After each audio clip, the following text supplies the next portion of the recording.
Hi everyone, welcome to this month's Financial Markets Update. I'm Piers Bolger, the Chief Investment Officer here at Viridian.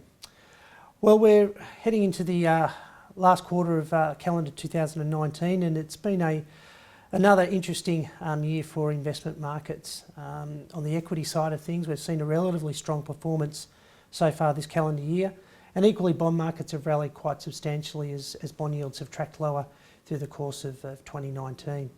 When we think about the back end of this calendar year, how are we positioning our portfolios? And there really are a couple of key drivers that we're continuing to focus on.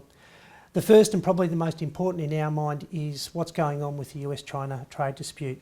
Will there be a resolution? Will they come to some sort of agreement in regards to how they're going to continue to interact with each other?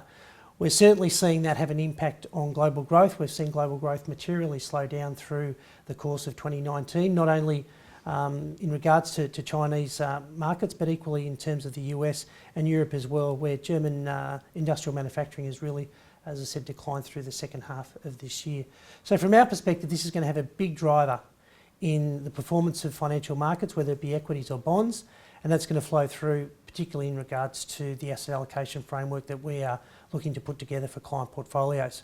From our point of view, we've been slightly more defensive in our positioning. We've happily had some increased allocations to fixed income through the second half of this year. We've moderated that somewhat. In the more recent times, we've seen bond yields start to recalibrate and move a little higher, because our view is that we think that bond markets are now probably looking to be reasonably fully valued in regards to what their potential return may look like through the back end of this year into the early part of next year. So as I said, we've taken a little bit off the table there. Where we've added most to in terms of our asset allocation has been in regards to alternatives. We continue to see there's some good opportunities in this part of the market. They generally provide an uncorrelated source of return relative to both equity and bond markets.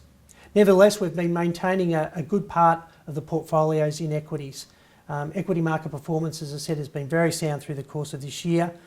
We expect that to continue, albeit not at the same level as what we've seen over the first half of 2019.